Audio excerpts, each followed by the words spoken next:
Hey, I'm Vishnu Srinivas, and you're listening to the Hawkeye podcast. Joining me today is Dr. Girish Muckai. He is the Chief Sales and Marketing Officer at Heal Software. Thanks so much for coming on today. Thank you, Vishnu. It's a pleasure to be here and so happy to talk to you today. Thank you. So do you want to give a short introduction, background about your role and your background? Absolutely, Vishnu. Yeah. So I work for Heal Software. We are an enterprise AI software company, essentially helping IT operations teams solve a number of problems that they have to deal with using machine learning and artificial intelligence. Right before that, I was with a company called Passage AI, which is in the conversational chatbot space. It got acquired by ServiceNow.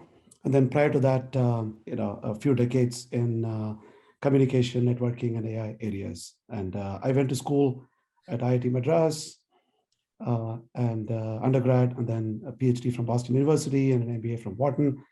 Also serve as a CEO of IIT Madras Foundation, a nonprofit, as a volunteer, raising an endowment for IIT Madras. Also advise a number of companies in this space, in the AI space, and an investor in it. So it's always a pleasure to talk about AI.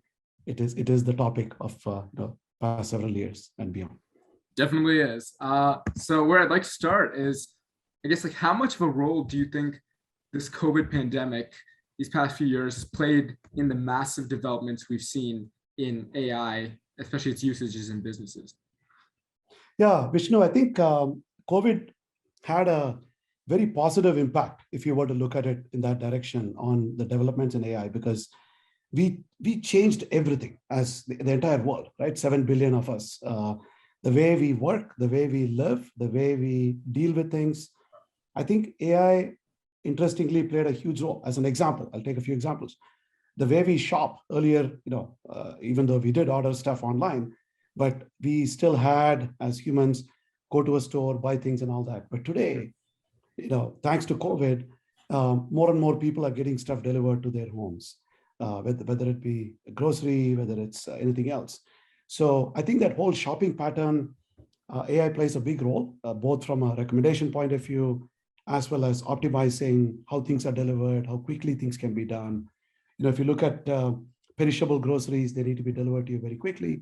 So a lot of companies that either sprung up during that time or doubled down during that time, they could apply a lot of the technologies and techniques available in order to optimize all of that stuff. I was just reading about UPS. They deliver millions of packages a day, and again, for them, optimizing even certain aspects of the route would not only save a bunch of money for them, but also make their entire supply chain very effective, and they can do more, right, as we need. So lots and lots of that. And then thirdly, the way we work. More and more people are doing hybrid work, or we did remote for a long time.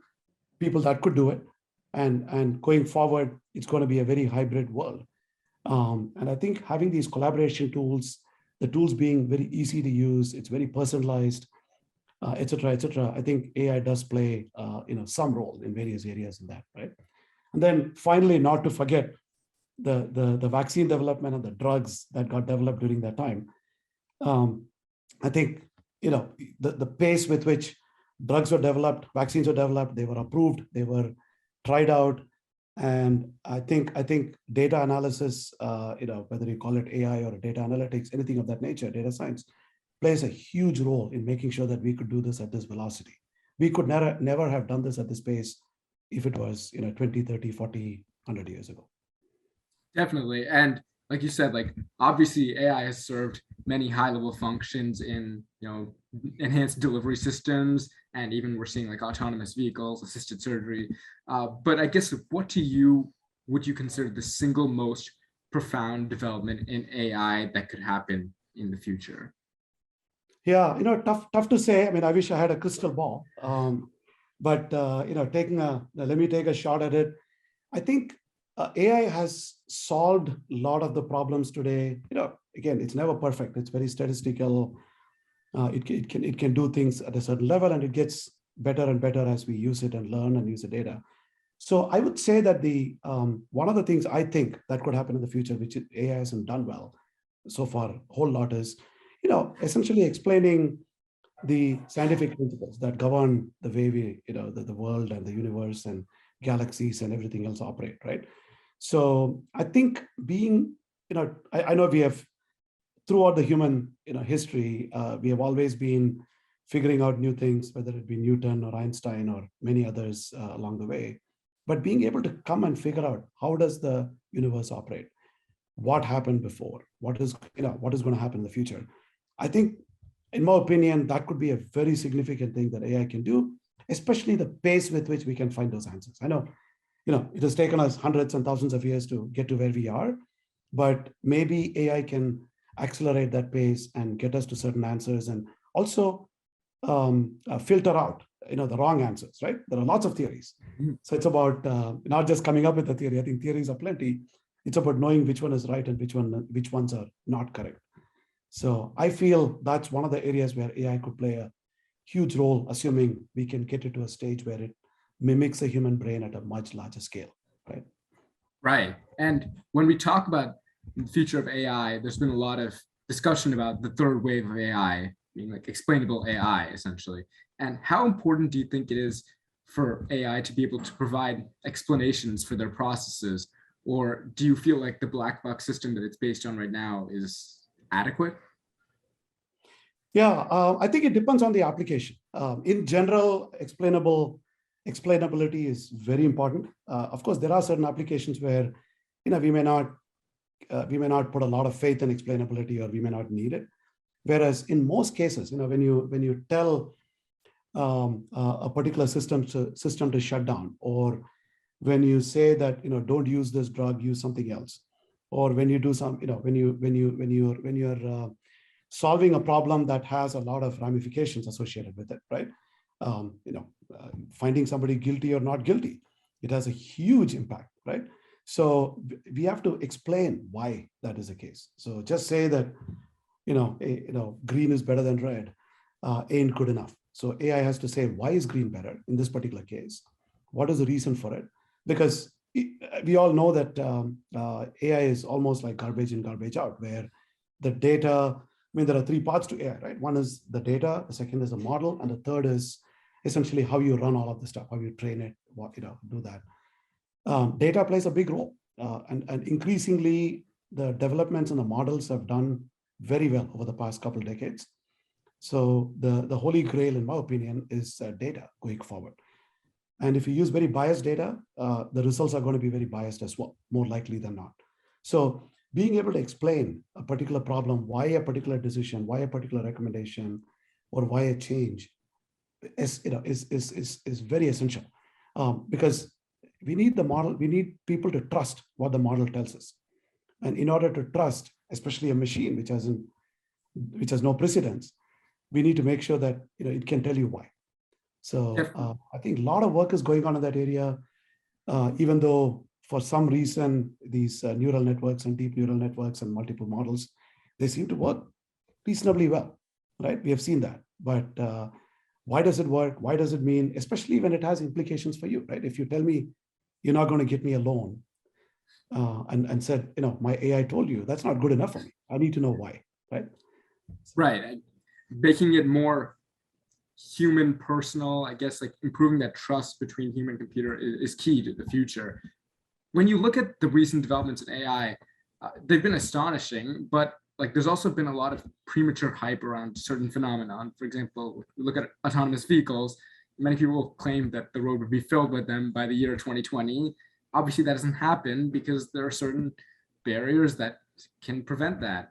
And I guess, what do you think are the biggest barriers, legal, economic, etc., that need to be reconciled with the developments that we make in AI to ensure that these actually come to fruition? Yeah, it's a fascinating area, right? I think we have made tremendous advances. If you look at Waymo, they've been operating self-driving cars for a while, autonomous cars for a while. Tesla, in particular, has offered, again, it's not fully autonomous. However, the autopilot and the FSD allow you to do a lot of stuff. Here is the catch. They work most of the time, 95, 98, 99% of the time. It is that 1% or 2% of the time where things are very different. You have not anticipated. It's very hard to anticipate every single condition, right? The sun is setting at a particular way, another object is on the road, a tree branch is blocking one of the signs, and somebody else is doing something else, right? It's very hard to predict every single scenario, permutation and combination. So we don't know how it operates, because end of the day, the technology challenges are the algorithm models, etc., which I think we are almost there. I don't see much of a barrier there. The data part, when more and more people use it and you collect the data, the better it gets. I think if you look at Tesla, they have lots and lots of drivers who've been driving this, and they're collecting that information that helps them a lot. So, and same thing goes for Waymo, right? If you are in Waymo in Mountain View or in Arizona, in Phoenix and Mesa, Arizona, you can be assured that it'll do a good job, because it keeps driving down those roads up and down for the last decade or more, right? So, but on the other hand, if you go to a new place, you don't know what's out there, or the weather conditions change, etc. So the data part is good, not bad. It's the other conditions and also how other people trust it, how other people react. I'll give you a simple example. I mean, when you drop kids at school in the mornings or pick them up, we all have seen it, how crazy that is. It's the way people drive, the way things are, everything moves in random directions. I can bet you that programming that would be a Herculean challenge, right, going forward. So, if I take a self-driving car to drop my kids at school, there is no way I'm going to drop them. It'll be there. Either it'll run over a number of people if I want to get there quickly, or it'll take me 3 hours before it gets through that mess, right? Legal challenges, absolutely. I think it's a huge issue. I think one of the problems with, if you have an accident with an autonomous car, who is to blame, right? Is it the person who's supposed to bought the car, or is it the company that sold the car, or is it the company that developed the AI software, or is it something else? So huge challenge in terms of liability and assigning that. Number two, how do you, end of the day, who do you punish? I mean, our legal system, something went wrong today, we hold people accountable. Whereas in a car, how do you, hold it accountable, and what do you do, right? It's very hard. And then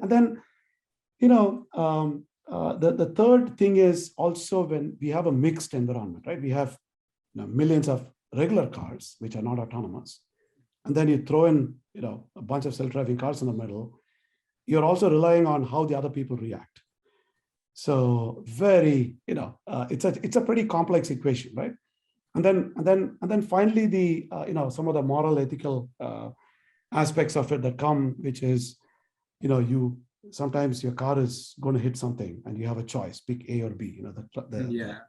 Right. So do you pick an elderly person, or do you pick a bunch of kids? Right. This classic question. That'll happen. Age-old question. So and you have to program the car at that point.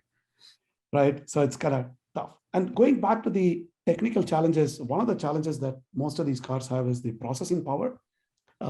Because think about it. If you take a Tesla car today, it has 8 cameras, right? And each of them is taking constant, images.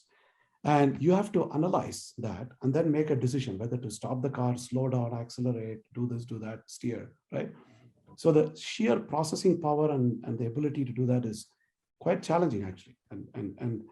And as we get more and more into this, again, it consumes power. You need more semiconductors. You need more software. You need to connect. I'm not sure if connectivity is still perfect. I mean, we all use our cell phones, and we see dropped calls even today. Mm-hmm. So I think all those things, they all have to be perfect, because you cannot just say that, hey, sorry, I have only 0 bar on my phone, so I cannot operate right now, right? So I think, as I say, it takes a village. I think for autonomous cars, it's going to take a lot of villages in order to make it all work. But having said that, I think we have made incredible progress.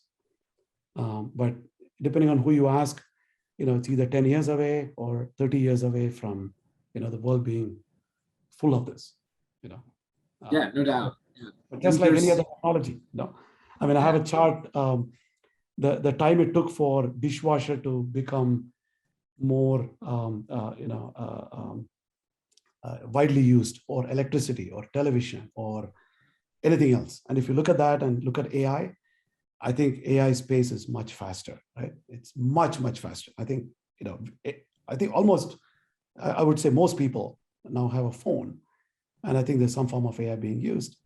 So it's I think the adoption ability is easier as soon as you solve the problem today, compared to if you talked about electricity, people had to adopt for electricity to become more ubiquitous.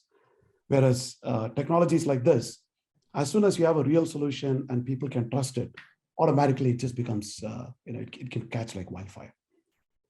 No doubt. And when you look at kind of the technology that these AI systems are based off of, like majority of institutions today are leveraging like supervised learning for their AI technologies. Do you feel like there are any limitations with this? And do you envision a transformation in the future of machine learning? Yeah, totally. Supervised learning is usable for certain applications, but not for all at all. In fact, supervised learning basically, what you're doing is you are telling the model, show it, like simple example, right? You show pictures, images, and then you're telling the model what the picture represents. And the more you do, the more it learns, and it can recall pretty well. So image recognition, I think supervised learning is incredible. It does good job, right? I think we have solved it. We can say that, we have conquered that, right? Whereas if you look at many other applications, either you don't have the data, right, to keep telling sufficient amount of data points to tell the model, this is A, this is B, this is C, right?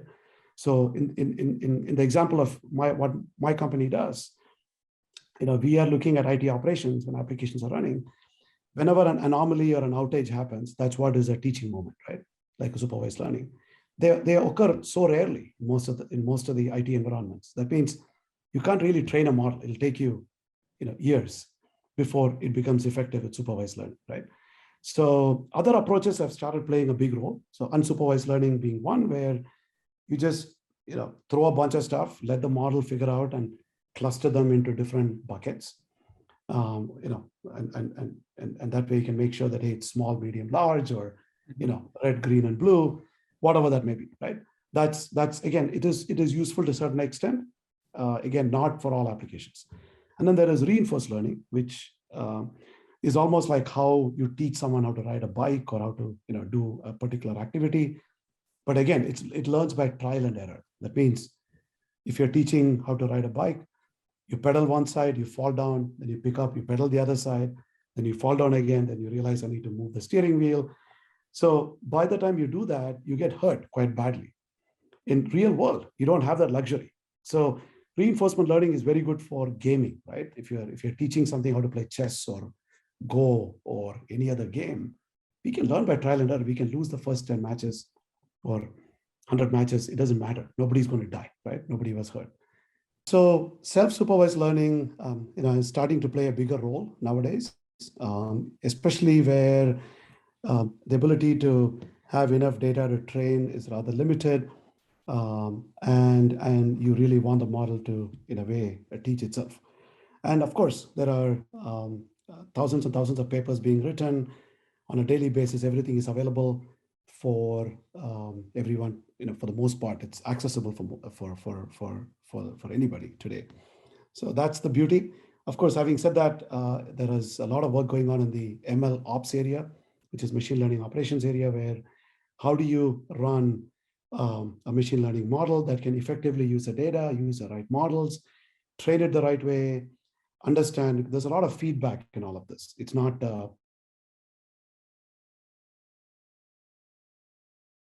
so you got to sort of there's a little bit of art and a lot of science behind both of this. So thankfully, a lot of people are working on this. It's an area of huge excitement and a lot of brains, a lot of very bright people, such as yourself, Vishnu, are working on this globally. So we the future is bright. I'm very excited and as well as very optimistic about where things are headed, the way development as well as practice is going with AI. For sure. And last question for you, Dr. Mukai. As we've been discussing, like we're ultimately the ones who, provide the data, and the teaching in essence for these AI systems. Um, but as we know, like humans are prone to biases, and there is potential that like AI can pick up on these biases, right? So wouldn't that lead to some kind of like moral implications? Yeah, absolutely. I think this is an area again of immense debate as well as work across the community. Both bias in AI, rather to reduce the bias in AI, as well as ethical use of AI, has been a core central tenet for many people. So again, if there are, you got to look at multiple sides of this. There is good intent, and then there is bad intent.